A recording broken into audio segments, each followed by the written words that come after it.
윤석열 정부 감세 정책 벌써 87조 원의 이런 엄청난 세수 결손이 발생했거든요. 왜 이렇게 청년들이 일을 쉬고 싶은지. 자발적 퇴사의 경우에도 실업급여를 초고령화 사회로 막 진입하고 있는 거에 대해서 어떻게 대비책을 갖고 계시는지. 우리 오늘 아주 중요한 얘기 하려고 모인 거잖아요. 우리 스타트업의 팀 미션 뭐죠, 여러분? 미션? 뭐죠? 미션이 뭐지? 우리 2030의 대한민국 바꾼다 이잖아요. 이거 아주 중요한 논의하려고 오늘 타운홀 미팅을 좀 해보려고 합니다. 제가 오늘 특별하게 옆 스타트업인 민주노동당의 대선 후보 권영국님을 모셨습니다. 함께 큰 박수로 모셔주시죠. 안녕하세요. 안녕하세요. 아유, 반갑습니다. 지금. 반갑습니다. 안녕하세요. 네, 안녕하세요. 아, 반갑습니다. 네, 반갑습니다.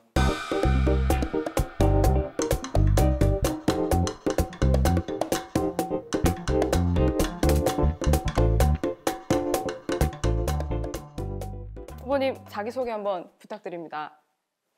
이번 21대 대선에 민주노동당 대통령 후보로 출마한 권영국이라 합니다. 네, 반갑게 맞아주시면 고맙겠습니다. 반갑습니다.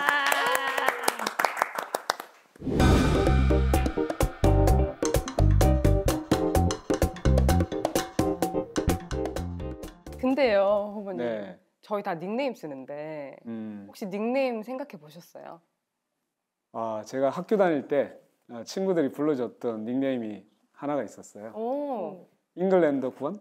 영국이어서 네. 잉글랜드권. 네.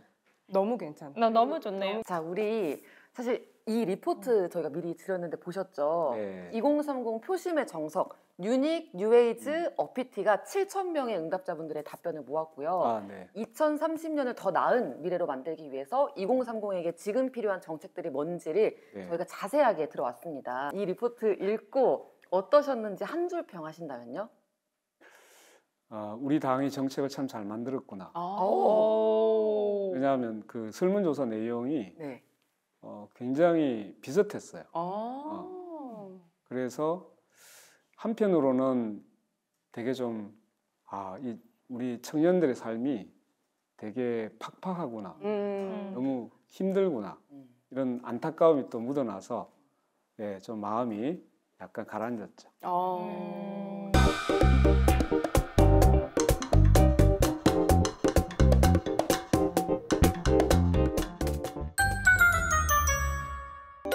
우선은 저희 저출생 고령화에 대해서 좀 이야기를 나눠보고 싶습니다. 지금 우리나라 인구의 2030년이면 4분의 1이 65세 이상, 쭉 줄 세우면 절반 이상은 50세 이상이라고 하잖아요. 그래서 아이를 많이 낳아야 한다, 계속 돈은 많이 쓰는 것 같은데 정작 뭔가 와닿는 거는 별로 없는 것 같아요. 왜 정책 효능감이 낮을지, 그거 잉글랜드 권은 어떻게 생각하시는지 궁금합니다. 그 출생률을 이제 이야기할 때 우리는 앞서서 이야기해야 되는 게 있는데 자살률이 너무 높습니다. 하루에 한 40명이 자살로 죽거든요. 1년에 14,000명 이상이 된다고 합니다.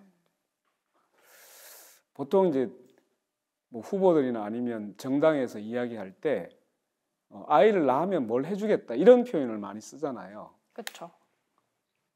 그것은 사실 이제 사후 약방문처럼 되어 있기 때문에 효능감이 대단히 낮다는 거예요. 기본적으로는 지금 내가 현재 살고 있는 사람이 안정되어 있다. 또 내가 살만하다.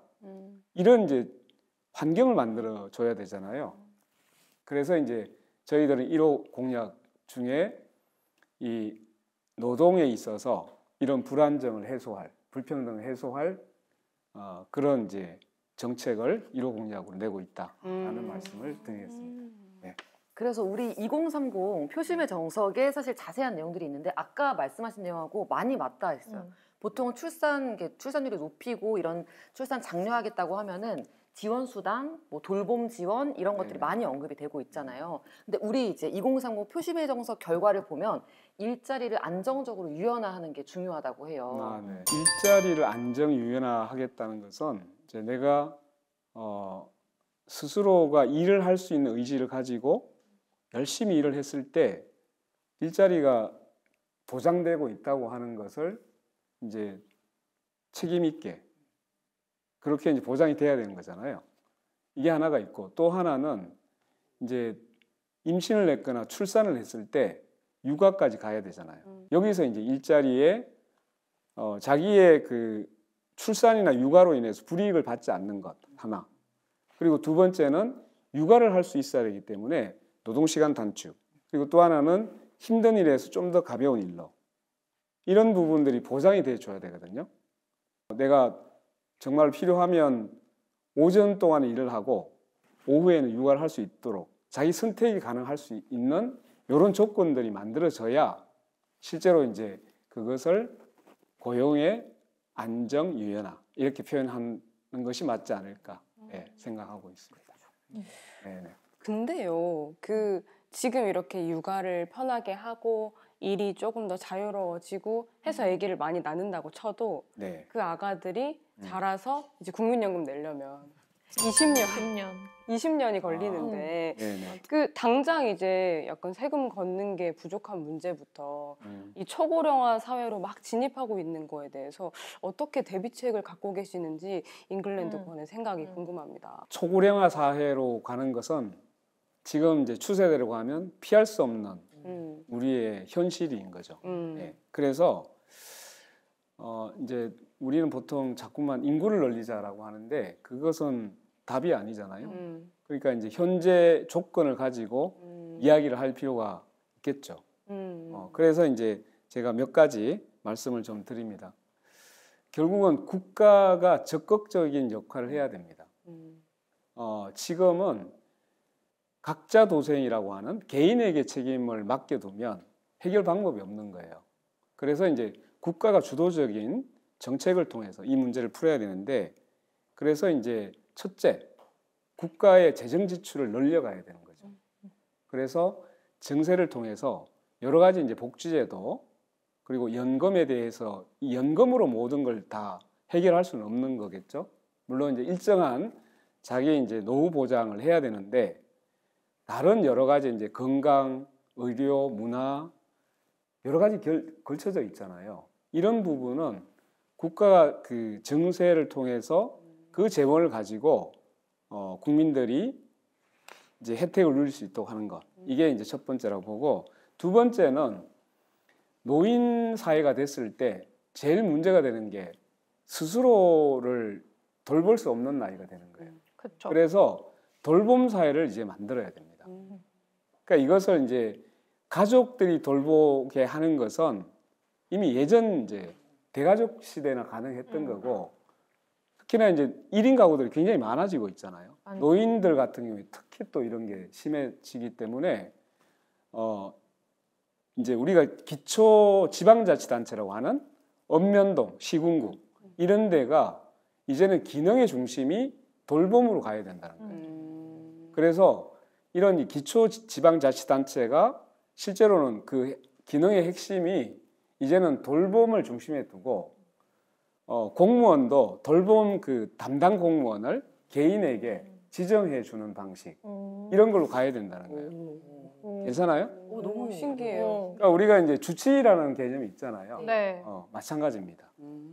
돌봄 주치. 네, 돌봄 이제 주치의 같은 이런 이제 부분이 필요하고 여기에서 또 이제 나이가 들면 그 의료, 간병 이런 게 되게 필요해서 이제는 그 간병비가 엄청나게 지금 부담을 주고 있거든요. 부담스럽죠. 그래서 이제 간호간병 통합 서비스를 통해서 우리가 무상 돌봄, 무상 간병 이런 사회로 가야 된다. 이게 필요하지 않을까요? 필요는 할 것 같은데. 맞아요. 네네. 가능할까 약간 이런 걱정.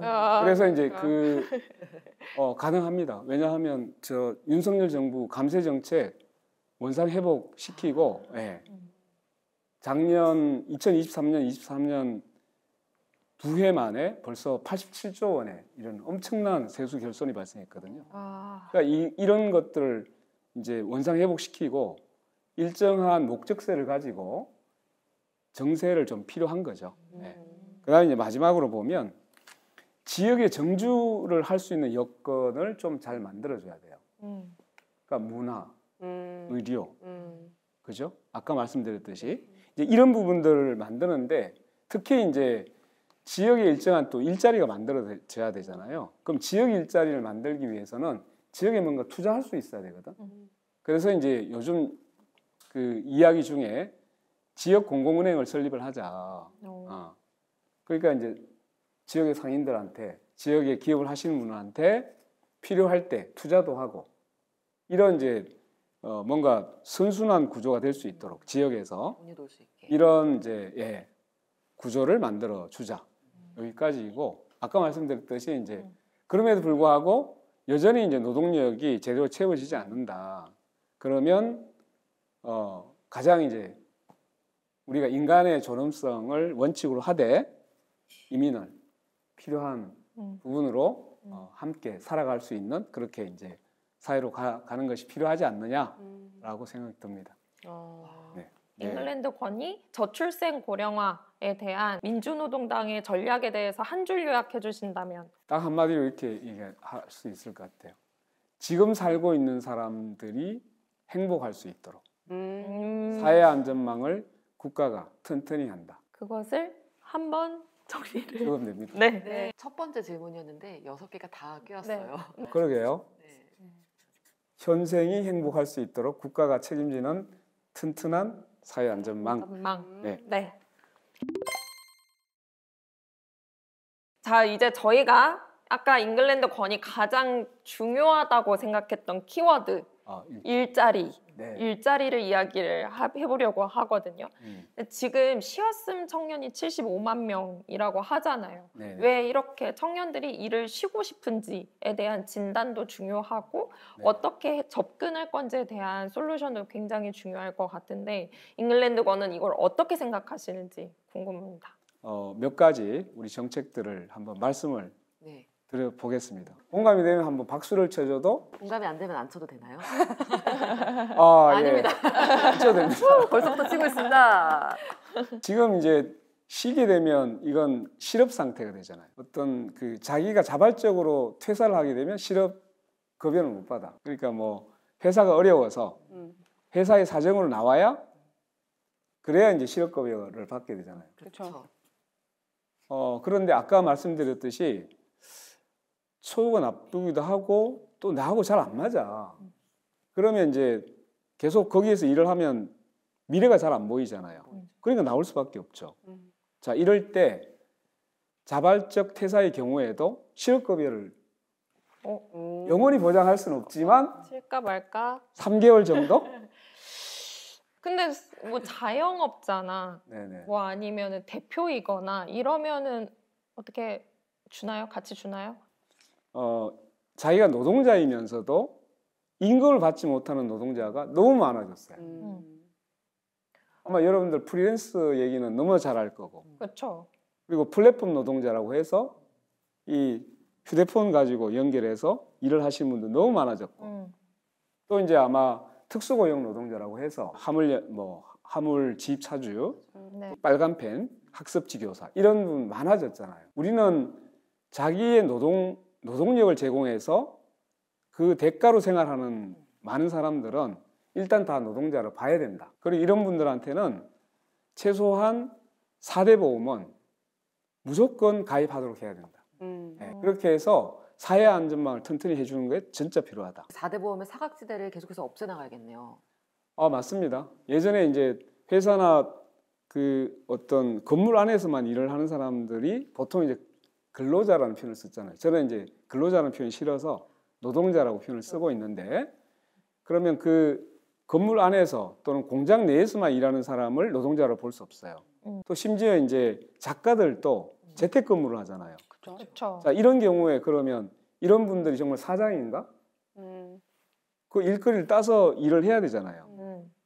그러니까 자기 노무를 제공해서 생활하는 사람들, 이런 사람들은 노동자예요. 그러니까 이런 이제 비임금 노동자들에 대해서도 전체적으로 최소한 4대 보험은 다 적용받아야 된다.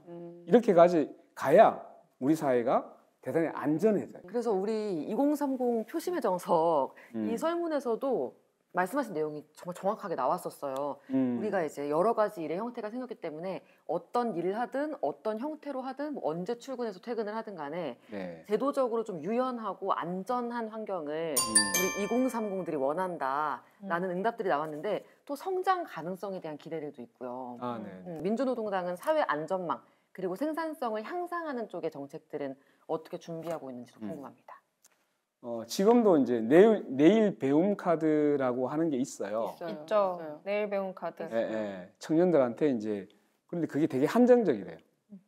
이게 노동부에서 지정한 기간 외에는 그게 아무 쓸모가 없는 거예요. 근데 가서 이제 하는 게 늘 컴퓨터 배우고 뭐 이런 것만 하게 되면 사실 자기가 하고 싶은 개발을 할 수가 없잖아요.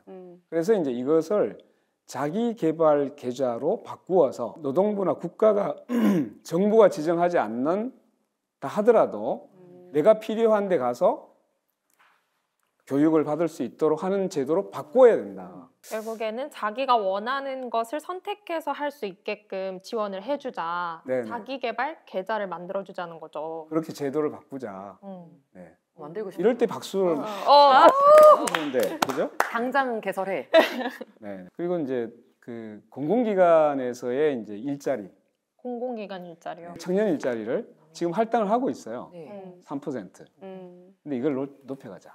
왜냐하면 이제 계속적으로 세대 간의 갈등 이런 것들이 있고 또 요즘은 이제 경력이 있는 사람들 위주로 주로 채용을 하고 있기 때문에 그래서 이제 청년 일자들이 좋은 일자리가 점점 이제 힘들어진다. 그래서 우선 정부가 또 공공기관이 먼저 이제 모범을 보이는 차원에서 할당률을 법적으로 3%, 5%, 10%까지 올려보자. 공공 일자리가 진짜 좋은 일자리가 맞을까요?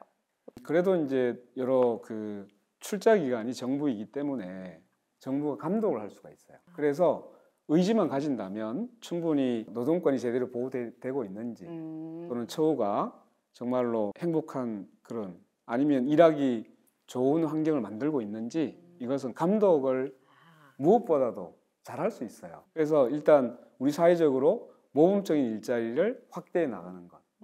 그래서 이제 민간 기업에 대해서도 그 수준을 계속 맞추어 나갈 수 있도록 권유하고 유도하는데 매우 필요하죠.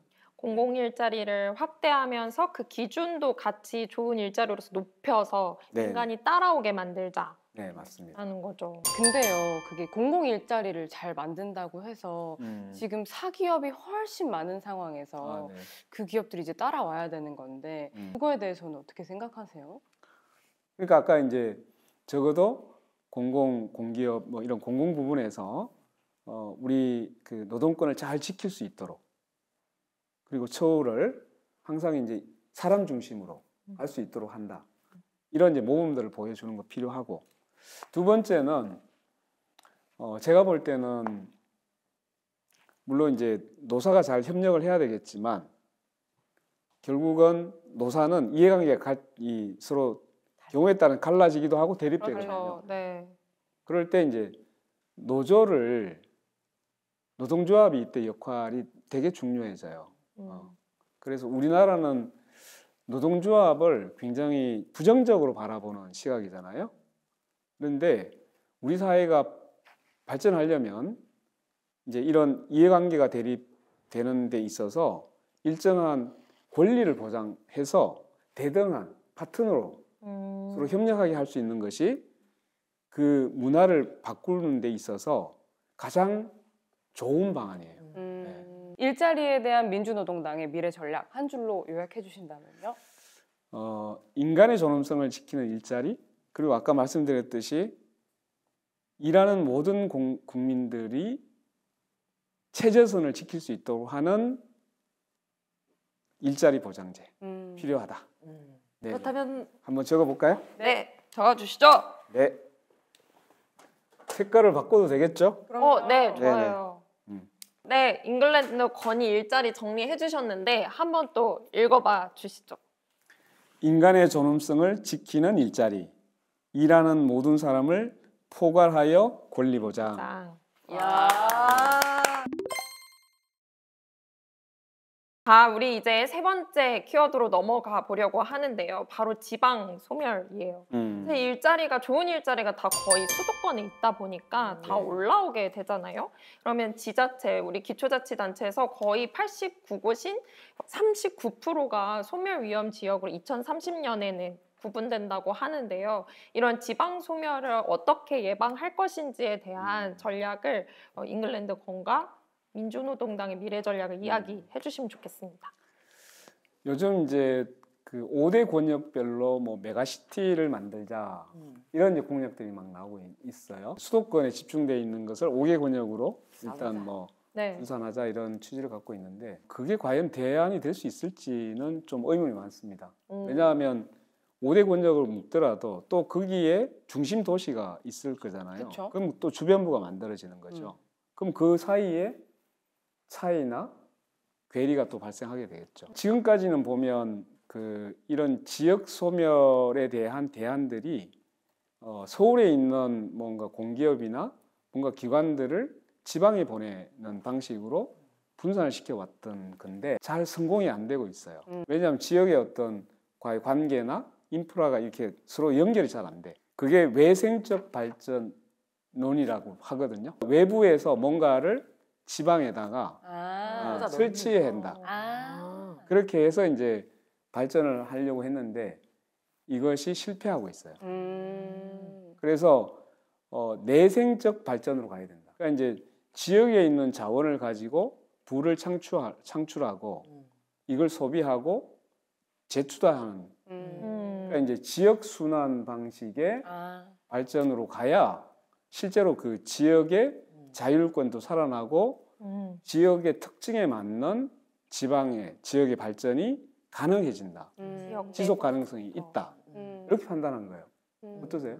근데 아닌 것 같나? 인구가 이미 줄어들고 있는데 지역 내부 발전이 잘 될까 막 이런 생각도 들거든요. 우리가 소멸해 갈 것 같은 그 지방에 초등학교나 이런 데서 대단히 그 지역의 특징이 있는 뭔가를 교육 프로그램에 넣고 또 특산물 같은 것을 잘 이제 그 지역의 어떤 환경이나 이런 걸 이용해서 농산물을 그 지역 전체적으로 잘 개발하고 특산화 시켰을 때 그 지방이 어땠어요? 굉장히 판매나 이런 것들이 잘 됐죠. 그러니까 이렇게 해서 지역에 맞는 그런 개성을 살려가면서 그 지역의 어떤 매력을 올려주는 것.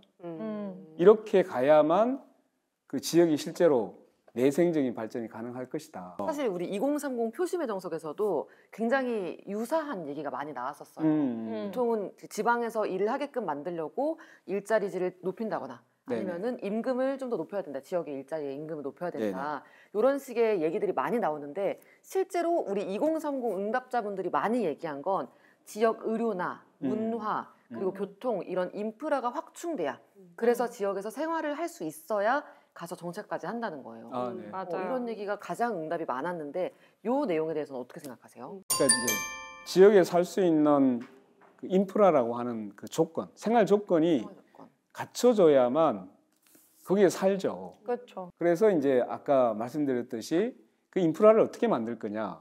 이게 이제 핵심인데 결국은 몇 가지가 있습니다. 하나는 지역의 투자가 가능할 수 있도록 하는 것. 그래서 아까 이제 지방 공공은행을 설립하자. 그리고 지역 인재를 양성하자. 그래서 이제 지방대부터 무상교육하자. 그리고 이제 일자리를 만들어야 되잖아요. 어떻게 할 거냐? 특히 요즘 재생에너지. 재생에너지는 서울이나 이런 수도권에서 주로 하는 건 아니잖아요. 그러면 이 재생에너지 확대를 할 때 지역 내에서 설치하도록 하고 거기에 이제 녹색 일자리 이런 것들을 계속적으로 같이 동반시켜야 된다는 거죠. 근데요, 잉글랜드 권. 그 저희 생각해 보면 20대들이 지금 너무 빨리 서울로 올라가고 있어서 뭐 최근에 매년 증가하고 있는데 특히 그 중에서도 20대 여성들이 더 많이 올라간대요. 근데 제가 이유를 생각해 보면 그래도 지방에 좋은 일자리가 막 생긴다고 하는 게 재생 에너지도 약간 그럴 것 같은데 결국은 생산직, 제조업, 결국은 제조업. 네. 이런 일자리들이 많이 생기지 않을까 하는 생각이 들거든요. 그래서 조금 다양한 사람들을 위한 지방 거주 정책이랄까 네네. 그런 건 없을까요? 그래서 이제 그 지금 지역에서 가장 필요한 것이 아까 기초지자체가 자기의 기능의 중심을 돌봄이라고 했어요. 네. 그래서 이 돌봄 일자리가 대단히 중요해지거든요.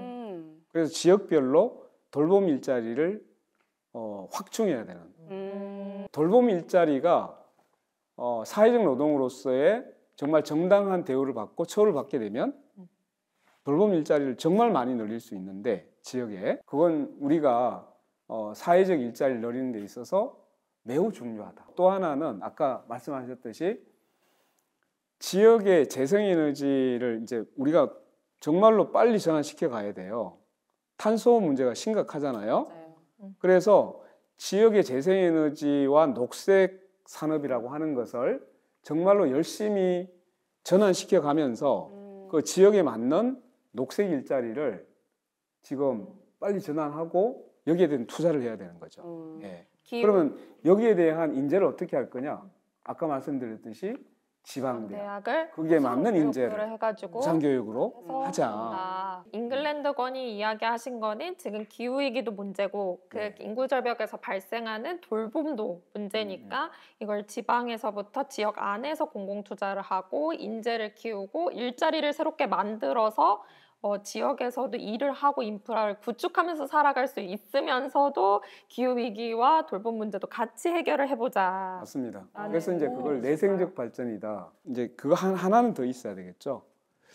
의료 대란 때문에 참 고통을 많이 겪었어요. 네. 현재 진행형이에요. 그렇죠. 아마 네. 시골에 있는 부모님도 아프면 주로 어떻게 해요? 서울로 자꾸 올라오려고 그래. 네, 맞아요. 그래서 이렇게 하면 안 돼. 네. 그래서 이제 지금 문제는 지방 공공의대를 설립해서 지역 의사를 정말 키워야 된다.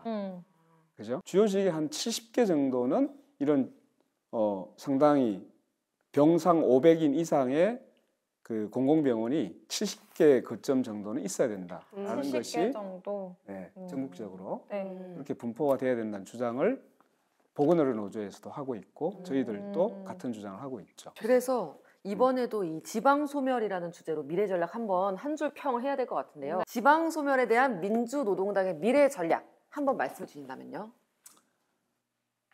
지금 지역에 사는 사람들이 행복하게 살 수 있도록 정주 여건을 만들어주는 것. 정주 여건을 만들어주는 것. 네, 최고입니다. 감사합니다. 네. 네.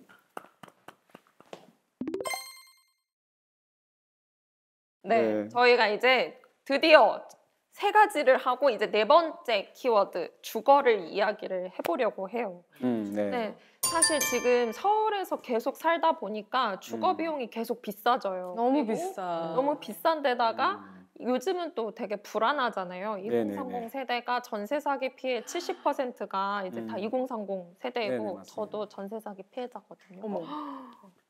그래서 어쨌든 월세와 전세 자체에 그런 주거가 안전하고 지속 가능해야 하는 문제가 아주 중요해진 것 같아요. 그래서 맞습니다. 이거에 대해서 잉글랜드 건은 어떻게 생각하시는지 속 시원한 솔루션 하나 얘기해 주시면 좋을 것 같아요. 아, 네. 햄의 전세 사기. 오.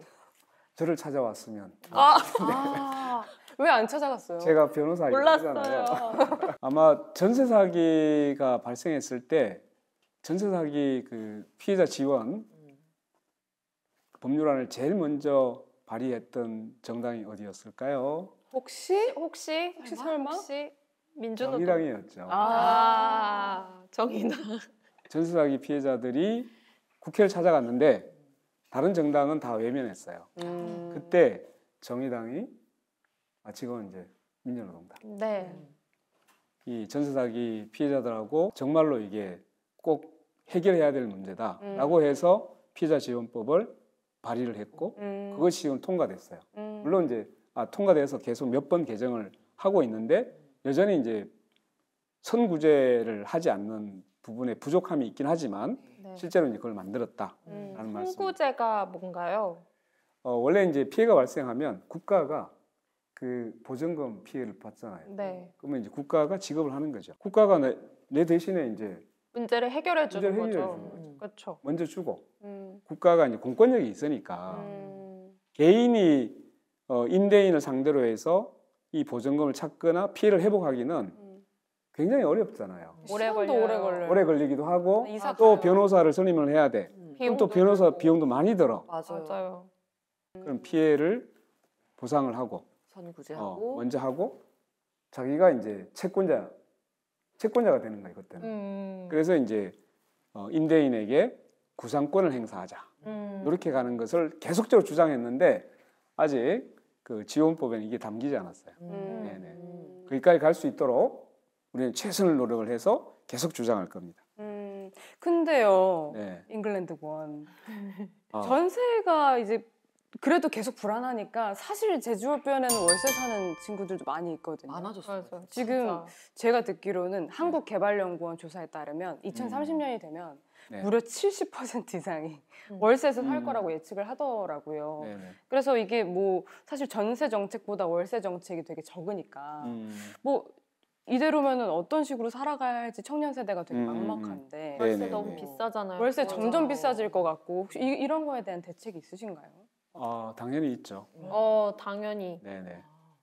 그 우선 이제 전세제도라는 것은 우리나라의 매우 특별한 제도 같은. 맞아요. 다른 데 많이 없다고 없대요. 들었어요. 없대요. 다른 주로 이제 유럽이나 이런 데는 거의 월세로 이루어지죠. 저희들은 그 민주노동당은 세입자가 살기 좋은 주거권을 보장해야 된다. 차별받지 않는. 자, 이 어떻게 하면 좋으냐? 첫째, 지금 현재 이제 2년 그 계약 기간을 2년으로 두고 있잖아요. 네. 그리고 한 번 갱신할 수 있어. 그렇죠. 근데 이거 갱신 횟수를 무제한으로 하면 어떻게 돼요? 무제한으로요? 네, 계속 살아요? 계속 살 수 있죠. 그것을 주장합니다. 와, 완전 파격적인데요? 그러니까 보세요. 2년 살고 난 뒤에 내가 살고 싶어. 그럼 한 번을 갱신 청구권을 보장하는 것이 아니라 무한 갱신을 보장하는 거예요. 집주인이 싫다고 해도요? 그럼요. 그럼 임대인한테는 반대할 수도 있잖아요. 임대인은 반대하는 아. 정책일 수도 있잖아요. 그래서 이제 제가 일부러 이렇게 이야기를 한 거예요. 그러면 이제 어. 임대인들이 아니 그러면 내 집인데 내가 내 소유권을 행사할 수 없잖아. 그죠. 이 말이 돼? 어. 말이 되죠. 왜 말이 되냐? 자, 임대인은 어차피 그 집을 내가 살 집인 사람은 지금도 그게 다 있어요. 그렇죠. 내가 스스로 살려 들어갈 때는 그 갱신을 거부할 수 있어요. 그런데 계속 무한갱신이 어떤 경우냐 하면 나는 집이 있어. 그런데 내가 살고 있지 않는 집을 임대를 주고 있는 거야. 근데 그 집은 어차피 누군가에는 계속 임대를 놔야 돼. 그러니까 사람만 바뀌는 거예요. 그 집은 어차피 임대를 주는 집이잖아요. 근데 왜 사람을 바꿔? 그 사람이 계속 살면 되지. 그죠? 이게 이해가 잘 안 되나요?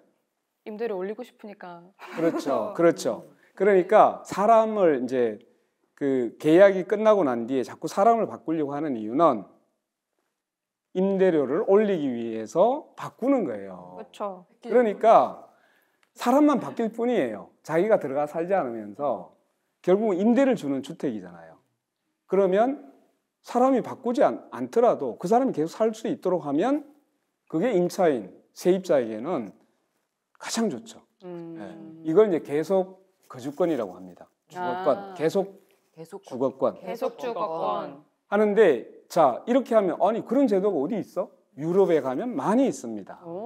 네, 심지어 네덜란드 같은 경우에는 아예 기간이 정함이 없어요.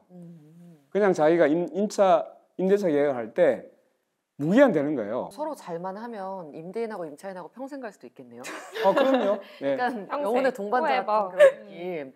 해서 이제 저희가 또 우리 표심의 정석에서 얘기가 나왔던 건데 저 같은 1인 가구로 사는 사람들이 굉장히 많아졌어요. 엄청 많아졌죠. 엄청 많아졌죠. 보통 1인 가구 하면 약간 고령층이 많았는데 이제 새로운 2030들이 나이를 들어가면서 더 새로운 1인 가구가 많아질 것 같고 또 1인 가구뿐만 아니라 비혼 아니면 딩크 음. 이렇게 기존의 정상가족 프레임에 아, 들어오지 네. 않는 이제 새로운 음. 가구 형태가 늘어나고 있는데 사실 주거 공급, 주택 공급 공약들을 보면 거의 이 신혼부부, 다 신혼부부. 네네. 자녀, 그쵸? 맞아요. 뭐 이번에 등등주택 나온 것도 보니까 네네. 신혼부부가 1순위 뭐 이런 식으로 들어가 있더라고요. 아, 그래서 비혼, 뭐 비정형 이런 가구 분류되지 않은 가구들은 갈 데가 없다. 주거 정책들이 나를 향하고 있지 않은 느낌. 이게 그쵸. 드는데 요 지점에 대해서는 어떻게 생각하세요? 약간 빗나가서 답변을 드리면 되는데 여기에 포함되어 있어요. 그래서 차별금지법 제정을 계속적으로 주장하고 있잖아요. 그러니까 이게 혼인을 했느냐 안 했느냐, 그리고 가족 구성이 지금 이제 동거 결혼, 우리는 지금 대부분이 법적으로 결혼을 하고 혼인 신고를 해야만 그죠. 뭔가 인정이 되고 보장이 돼. 그 혜택이 돌아와. 혜택을 줘요. 그래서 그거 바꿔야죠. 그래서 이제 지금 말씀드린 것은 공공임대주택 아까 이제 빠뜨리고 넘어간 것 중에 하나가 아무리 계속 주거권을 인정한다고 하더라도 내가 들어갈 수 있는 임대주택이 적으면 안 되잖아요. 네. 그래서 이제 우리는 녹색 공공임대주택을 300만 호까지 늘리자. 300만 호. 네네. 그러니까 물론 이제 이걸 모든 걸 다 짓는 건 아니에요. 이제 예전에 있던 집을 정부가 매입해가지고 임대주택을 모델링하기도 하고. 목적을. 순간 걱정했어. 남은 집이 너무 많은데. 아, 네네. 이미 맞아요. 많은데. 아니, 그걸 이용하자는 거죠. 음. 결혼이나 이런 뭐 출산이나 이런 경우에 보면 이제 평수를 늘려가는 게 있어요. 가족 수가 늘어나니까. 그런데 비혼이나 이제 비정형 가족, 동거 가족 뭐 이렇게 늘어나면 반영이 안 돼. 네. 그래서 이제 몇 가지 법을 좀 바꿔야 돼. 그래서 이제 제가 요 한번 읽어볼게요. 네. 네. 그 시민동반자법, 혼인평등법, 비혼출산지원법 이런 제정들을 해야 실제로 이제 자기가 결혼을 했냐 안 했냐 이런 이제 부분에 따라서 차별받지 않도록 그렇게 제도를 바꿔 나가면 좋겠다. 근데 진짜 주변에도 네네. 그런 생각이 없었는데 이런 혜택들 받으려고 맞아. 약간 고민해야 되나? 이런 친구들이 있어요. 근데 그게 순서가 바뀐 거잖아요. 그래서 이제 아까 시민동반자법이라든가 또는 이제 뭐 어떤 경우에는 이제 동성 결혼을 이제 인정해야 된다. 그죠? 혼인평등법이에요. 네. 그래서 이제 민주노동당은 그 동성 결혼을 적극적으로 보장해야 된다라는 주장을 하고 있고 와. 이제 근데 대법원에서 그 건강보험 동성 피보험자. 네, 피보험자로 인정을 했어요. 그래서 지금 이제 굉장히 초보적인 단계이긴 하지만 조금씩 우리 사회가 조금씩 하고 있다. 네. 그래서 우리는 그러면 동성 결혼까지를 합법적으로 보장해야 된다. 잉글랜드 권이 그렇다면 이제 주거를 네. 위한 민주노동당의 미래 전략을 한 줄로 딱 요약을 해주신다면 어떻게 이야기를 해주실 수 있을 것 같은가요? 세입자가 행복한 주거 정책. 그러면 모두가 행복해질 것이다. 세입자로서 너무 든든해요. 해피. 진짜. 네. 좋습니다. 그러면은 적어봐 주세요. 네, 아, 한번 네, 좋습니다. 작성을 한 번 더 부탁드립니다. 점점 더 좋은데요. 예, 좋아지고 있어. 네. 세입자가 행복한 주거 정책. 그러면 모두가 행복해질 것입니다. 와. 네.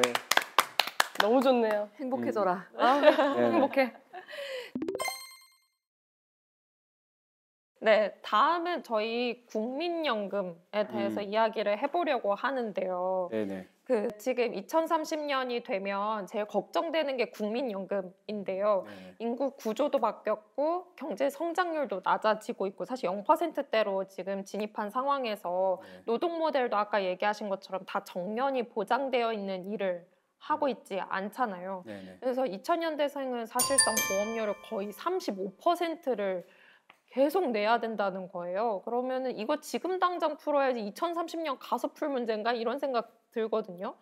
대통령이 되면 연금개혁 이렇게 바꾸겠다라고 딱 시원하게 말씀해 주시면 좀 어떻게 해결이 가능할까요?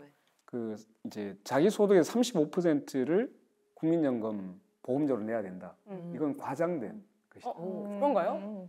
왜냐하면 지금 이제 설계되어 있는 자체가 보험료를 13%를 내는 걸로 되어 있잖아요. 근데 이거를 이제 지금 당장 뭐 35%, 이렇게 얘기하니까 이거는 이제 지나치게 과장돼 있는 것이다라고 이제 전문가들도 이야기하고 오히려 이제 그 공포를 조성하고 있는 것이다라는 이야기를 왜냐하면 지금까지 설계되어 있는 것은 보험료를 35%를까지 올리는 게 아니라 13%까지 요걸 이제 단계적으로 올라가는 이렇게 설계가 되어 있거든요. 그래서 이제 그 문제가 있고 그리고 이제 국민연금이 보험료만 받아서 하는 것이 아니라 또 투자를 해요. 굴리죠. 최대 이 기금이 국민연금이에요. 사실. 맞아요. 이미 뭐 1,000조가 넘어서 엄청나죠. 그러니까 이것을 이제 투자를 해서 그 수익을 갖고 또 이제 재정을 더 늘려가는 방식 이렇게 되는데 실제로 이제 국민연금이 갖고 있는 그 투자 수익률 이런 건 대단히 높습니다. 잘하죠. 네. 국민연금 투자 잘해요. 그리고 국민연금만큼 실제로 자기가 보험료를 내고 거기에 따른 이제 소득 보전을 받는 이만큼 한 이런 제도가 자리 안에 없어요. 세상에는 없습니다. 이게 없으면 어떻게 되냐? 개인연금을 넣잖아요. 그러니까 개인연금을 넣어서 그걸 보충해 나가는 방식이에요. 그러면 개인연금은 실제로 자산이 없거나 소득이 없는 사람은 개인연금 생각도 못해. 그럼요. 그러니까 가장 안정적인 노후 보장책은 사실 국민연금이에요. 그래서 이제 이 부분을 매우 우리가 이제 중요하게 생각해야 되는데, 자, 이런 방식도 있을 수 있어요. 우리가 이제 60세와 65세 네. 받을 수 있는 나이 65, 정년 60, 요 갭을 메워줘야 되죠. 그래서 이제 정년 연장이나 일을 할 수 있는 기간을 65세까지 국가가 일자리를 보장한다. 그럼 어떻게 돼요? 기간이 길어지잖아. 그럼 자연히 보험료를 높이지 않더라도 재정이 늘어나니까 재정 고갈도 훨씬 더 지연시켜. 완화시킬 수 있죠. 지금까지 숫자 얘기가 많이 나왔어요. 뭐 보험료율 그리고 뭐 투자 수익률 네네 맞습니다. 또 이제 우리 은퇴 나이, 수령 나이 숫자들이 많이 나왔는데 우리 2030 표심의 정석에서는 이 모수 개혁이라고 하잖아요. 숫자를 네. 바꾸는 거를 모수 개혁은 이제 그만하면 됐다. 모수 개혁으로는 속이 안 시원해진다. 구조 개혁이 필요하다. 맞습니다. 라는 얘기를 많이 해요. 네. 또 납부 맞아요. 사각지대도 있고 다층 연금이라고 하죠. 기초연금, 국민연금, 퇴직연금, 퇴직연금. 개인연금 이런 여러 층으로 구성된 연금 체계에 구조적인 개혁이 필요하다고 하는데 네. 이것도 어떻게 생각하시는지? 그럼 여기에서 이제 구조개혁의 핵심은 뭘까요? 아까 이제 기초연금, 국민연금, 퇴직연금 이거를 통합을 하자. 통합? 네. 어떤 통합이요? 퇴직금을 이제는 퇴직연금 제도로 많이 바꾸고 있어요. 그게 의무화가 되어 있지 않아. 다만. 그렇죠. 그래서 이제 이것을 의무화시키면 퇴직연금이 나올 수 있잖아요. 그럼 여기에 국민연금 또 이제 아주 생활이 낮은 사람은 이제 기초연금과 국민연금 이 두 가지를 합쳐야 될 텐데 자 이렇게 하면 어떻게 돼요? 소득 대체율이 높아지죠. 퇴직연금이 만약에 퇴직연금을 받는다고 해서 국민연금을 깎는 게 아니에요. 이런 경우는. 그러니까 퇴직연금을 퇴직금을 일시금으로 받는 것이 아니라 이걸 쭉 저축 쭉 쌓아놨다가 요거를 이제 65세가 됐을 때 똑같이 국민연금 받듯이 퇴직연금을 같이 받게 되면 어떻게 돼요?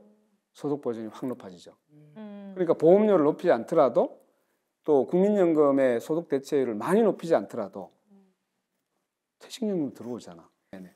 그럼 퇴직금을 한 번에 받는 게 아니라 퇴직연금으로 계속 굴리고 해지하지 않을 수 있도록 지금보다 조금 더 강제성이 커져야겠네요. 그래서 이제 그 부분이 우리가 이제 여전히 보면 그 목돈을 받는데 너무 익숙해. 그쵸. 그렇죠. 나 오늘 연금 나왔어. 맞아. 그게 아니, 나 사실 퇴직하니까. 퇴사의 맛이거든요. 퇴직금 착 들어오는 그 그래서 어떻게 됐을까요? 썼죠. 이걸 이제 다 써버려. 뭐 그 목돈을 딱 받아가지고 이제 커피숍도 하고 뭐 통닭집도 하고 이런 거 하고 싶어. 근데 실제로 자영업해서 어떻게 돼요? 망해. 안 돼. 잘 대부분 안 다 되죠. 실패해요. 그렇기 때문에 그러지 말고 연금을 넣어서 이거를 이제 그 노후에 계속 분산해가지고 자기의 생활이 유지될 수 있도록 소득을 거기에서 보전하는 방식으로 가는 것이 가장 노후 생활에 안정을 할 수 있다라고 생각을 하고 있어서 통합적으로 운영을 하는 방식으로 가자. 그리고 이제 퇴직연금을 의무화하는 쪽으로 가자. 너무 얘기를 잘해주신 것 같은데요. 그러면 이 국민연금 얘기, 다양한 얘기가 나왔는데 민주노동당의 전략 방향을 또 한 줄로 한번 요약해 주신다면. 네. 청년과 노인이 함께, 노인 세대가, 청년 세대와 노인 세대가 함께 신뢰할 수 있는 강화된 사회 안전망, 이렇게 표현하겠습니다. 네. 한번 작성을 부탁드립니다. 네. 시간이 이제 그러니까요. 저도 급해지고 있네요. 네. 자, 그러면 주목하세요. 네. 청년 세대와 노인 세대가 신뢰할 수 있는 국민연금 사회 안전망을 구축하자.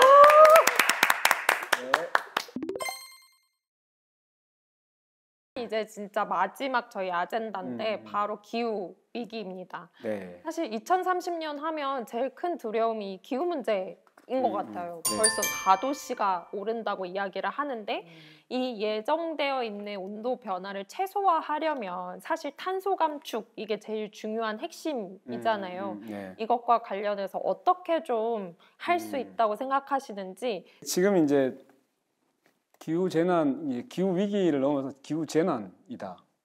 아마 겨울에 폭설이 쏟아지고 너무 깜짝 놀랐어요. 이거. 한파가 몰아치고 맞아요. 그리고 이제 어때요? 여름에는 너무 더워요. 너무 폭염, 막 홍수, 집중호우 이것 때문에 굉장한 피해가 지금 발생하고 있는 거죠. 거의 맞아요. 콜 같은 느낌. 네. 네. 이게 이제 그 지금 기후 변화 때문에 발생하는 문제다라고 이제 이야기를 하고 있어서 실제로 이 탄소 중류의 문제 그리고 지구 온난화의 문제는 이제는 뒤의 문제가 아니에요. 지금 당장 우리 발등에 떨어져 있어. 5년밖에 안 빨리 해야 남았어요. 네. 그래서 지난번에 헌법재판소가 왜 35년 이후에는 로드맵 안 짰어? 그래서 위헌이야 라고 결정까지 했단 말이죠. 그렇죠. 자, 그런데 그러면 2035년 이후 이전부터 잘 아주 빡시게 해야 그 이후에도 가능하죠. 그렇죠. 그래서 2035년까지 온실가스 감축 목표를 적어도 70%까지 빨리 당겨라. 이걸 이제 민주노동당이 계속적으로 주장하고 있다. 그럼 네. 어떻게 하실지 그 10년 어떤 로드맵을 그리고 계세요? 네네. 그래서 이제 지금 재생에너지로의 전환이 정말로 시급한 문제이죠. 근데 지금까지도 보면 여전히 우리 정책이 원전에 기대가지고 또 이런 이제 탄소 배출 업소에 대한 기준이 굉장히 느슨하게 돼 있죠. 그리고 이 윤석열 정권은 아주 비겁하게도 자기 정권 이후에 다 밀어놨어요. 요런 이제 정책을 썼었거든. 그래서 이제 우리는 이 재생에너지 전환을 빨리 하려면 네. 누가 해야 돼요? 날아가야죠. 그렇죠. 국가가 공공. 자꾸 얘기했잖아요. 공공이 주도하는 공공 재생에너지 정책으로 가야 된다. 어떻게 하냐? 그러면 이제 그 우리 석탄 발전소, 네. 석탄 발전소가 주도적으로 해서 에너지 공사 아니면 이제 석탄이 아니라 발전 공사를 만들어 가지고 네. 빨리 이제 재생에너지 산업을 주도적으로 해 나갈 수 있도록 하는 이제 지금 그 작업을 들어가야 돼. 그런데 지금 이제 그 재생에너지를 주도하고 있는 게 누구냐? 그리고 이미 이제 풍력 이 바다에 설치하는 해상 풍력이 누가 다 지금 민간인들이 하고 있지 않나요? 주도하고 있는지 아세요? 해외 자본이에요. 아. 그 블랙로욱이라고 하는 자산운. 민간 자산운용사가 그렇군요. 지금 이제 그 우리 해상 풍력은 대부분 이런 해외 자본들이 제가 알고 있기로는 뭐 70% 이상이라는 표현도 있고 90몇 %까지도 장악하고 있다라고 해서 실제로 이렇게 되면 결국 민간 자본, 특히 이제 해외 자본들이 장악하게 되면 에너지를 누가 장악해요? 해외 자본. 가격을 올리더라도 막을 방법이 없어요. 심각해지는 거죠. 에너지 안보 문제가 생기고. 에너지 안보 문제가 생기기도 하고 또 자본이 이걸 이제 이윤 추구의 그 상품으로 생각하기 때문에 자기들이 독점하는 순간 어떻게 돼요?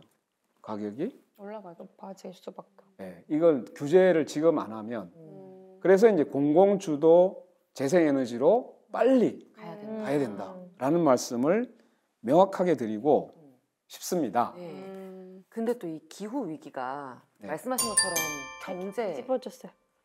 아니 아니 기후 위기가 경제하고도 되게 많이 맞물려 있잖아요. 아, 네네. 말씀하신 그렇죠. 것처럼 현재 이미 해외 자본이 많이 이제 들어와 있는 상태이기도 하고, 음. 근데 그것 말고도 이 기후 위기로 물가도 비싸지고 기업들이 뭐 생산하는 데 드는 비용도 이제 비싸지고, 아니면 이전에는 구할 수 있었던 원재료인데 이제는 못 구한다든지 네. 이런 식으로 기업이 경영하는 데도 많이 문제가 있을 것 같아요. 우리나라 수출에 많이 의존돼 있는 국가잖아요. 네네. 이런 상황에서 뭐 수출이나 기업들의 생산 측면에도 기후 위기가 큰 영향을 주진 않을지, 네네. 우리 2030 표심의 정석에서도 그걸 가장 우려를 많이 하시더라고요. 이 지점에 대해서는 또 어떻게 생각하시는지 궁금합니다. 지금 이제 그 아마 대대적인 산업 전환이 불가피합니다. 이제 왜냐하면 탄소 화석 연료를 에너지원으로 했던 모든 산업은 다 바꿔야 되잖아요. 그래서 이제 이 친재생에너지 산업으로 다 전환해야 돼요. 그러면 그 과정에서 일어나는 일자리 소멸, 그렇죠. 일자리를 상실하는 노동자 많겠죠. 또 지역도 붕괴가 돼. 그렇죠. 석탄 발전소 있는 데가 닫아버리면 완전히 지역 그 이제 경제가 예, 거기는 오지에 있는 마을이 많거든요. 네. 자, 이럴 때 그러면 재생에너지를 주로 어디에 설치하도록 해야 될까? 그럼 거기는 이제 석탄 발전소를 폐쇄하는 쪽에 최대한 뭔가를 대체 산업을 설치하도록 해야 된다. 그래서 이제 지금 녹색 산업이라고 하는 것은 이런 이제 재생에너지 산업으로 가는 그 산업들을 만들어내는 거예요. 그러니까 태양광, 해상풍력, 그다음에 전기차, 그리고 이제 뭐 에너지 저장 장치 이런 여러 가지가 있잖아요. 이런 게 있고 그다음에 또 하나는 일자리가 또 있어요. 건물들이 보면 다 이제 단열이나 이런 게 제대로 안 돼 있어. 네. 그래서 에너지 절약형의 주택으로 가야 돼. 그러니까 왜냐하면 탄소를 적게 내려면 이 수요를 줄여야 되는 거예요. 네. 그죠? 소비를 줄여야 되잖아요. 그럼 에너지가 나오면 탄소가 나오게 돼, 사실. 네. 그러니까 이 단열이 제대로 된 녹색 주택으로 바꿔야 돼. 그래서 그러면 그래서 이제 이걸 그린 리모델링이라고 하는데 여기에서도 엄청난 일자리가 발생할 수 있죠. 원래 건설업이 이런 고용 창출 효과가 엄청 뛰어나다고. 맞습니다. 근데 네네. 그 방향을 녹색으로 하자라는 거죠. 네네. 그렇게 하고 이제 아까 얘기했듯이 에너지 산업 전환 과정에서 여러 가지 일자리가 발생할 수 있기 때문에 네. 그 일자리로 전환될 수 있도록 그러니까 노동자들이 일자리를 재교육받고 재취업할 수 있는 이 촘촘한 정책이 필요해요. 그래서 이것을 이제 정의로운 전환법을 만들자. 정의로운 노동자들이 일자리를 잃지 않도록 하는 것, 이걸 표현해서 정의로운 전환 이 표현을 씁니다. 너무 흥미로운 게 지금 도돌이표처럼 다시 일자리로 또 네네네. 그래서 또 일자리로 오고 일자리 얘기에서 네. 기후 얘기 나오고 이런 식으로 맞아요. 다 연결되는 것 같아요. 근데요. 근데요. 근데요.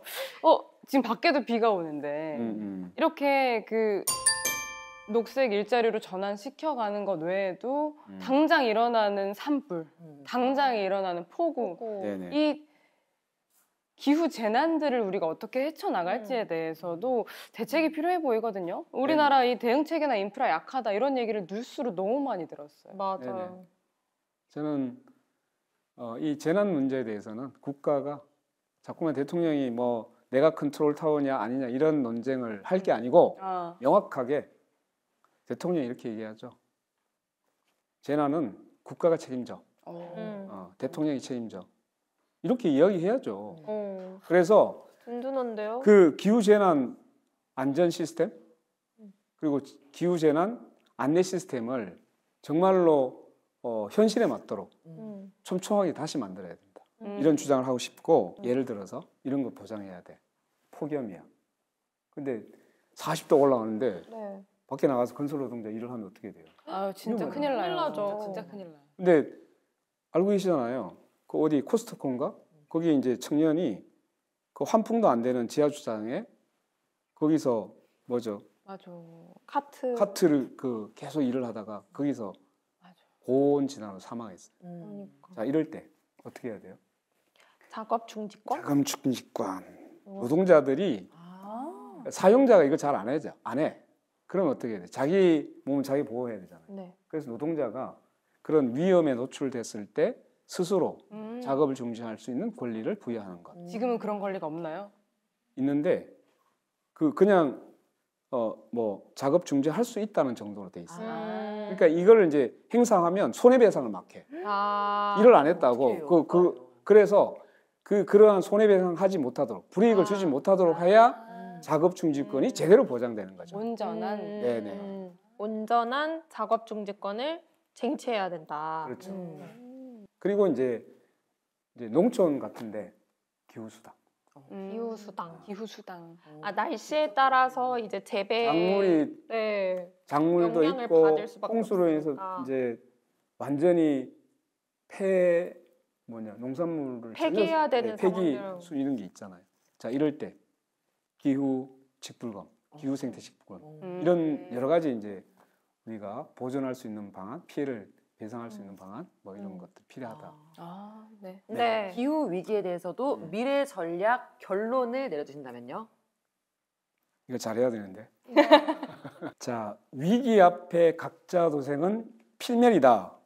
국가가 공공성을 방패로 시민을 지켜서 함께 사는 세상을 만들자. 와. 가장 긴 한 줄 요약이신데요? 써주신다면요? 쓰고 네.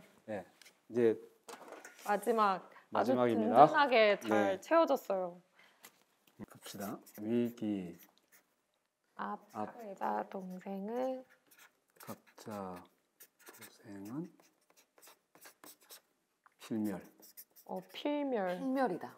오늘 좀 한자가 많이 나오는 인상적입니다. 국가가 공공 한자어를 많이 쓰던 잉글랜드권. 와우. 와, 너무 네, 한번 읽어볼까요? 네. 네, 아, 네. 마지막을 읽어야죠. 네. 위기 앞 각자 도생은 필멸. 국가가 공공성을 방패로 시민을 지켜 함께 사는 세상을 만들자. 우와. 이제 마지막으로 저희가 이 타운홀 미팅에 대해서 회고를 하고 좀 끝내려고 해요. 그래서 가장 먼저 잉글랜드건에게 오늘 어떠셨는지 소감을 여쭤보고 싶어요. 네, 정말 가치 있는 시간이었어요.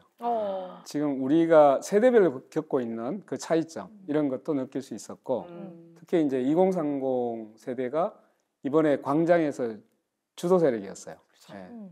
그분들의 이 삶이 어떻게 하면 지금보다 나아질 수 있게 할 거냐 네. 여기에 대해서 같이 고민하는 시간이 돼서 정말 저한테는 매우 소중하고 가치 있는 시간이었다. 네, 불러주셔서 영광이었습니다. 정말 후보님이 진짜로 바라시는 2030이 이런 세상에서 살면 좋겠다 하는 게 좀 네네. 있으십니까? 저는 이제 그 꿈을 펼칠 수 있는 그런 나라가 됐으면 좋겠다. 그리고 미래를 설계할 수 있는 사회가 됐으면 좋겠다. 지금은 모든 게 하루 앞을 내다볼 수 없는 사회로 가버린 거예요. 네.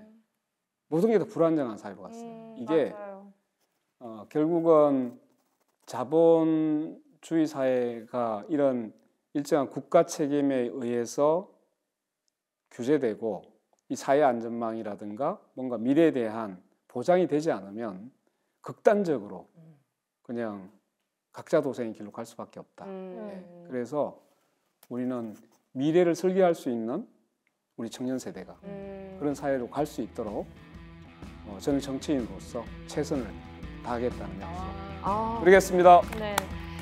저희 오늘 2030 타운홀 미팅 이렇게 마무리를 해보려고 하는데요. 고민해주신 권영국 후보님한테 다시 한번 큰 감사를 드리면서 마무리해보도록 하겠습니다. 감사합니다. 네.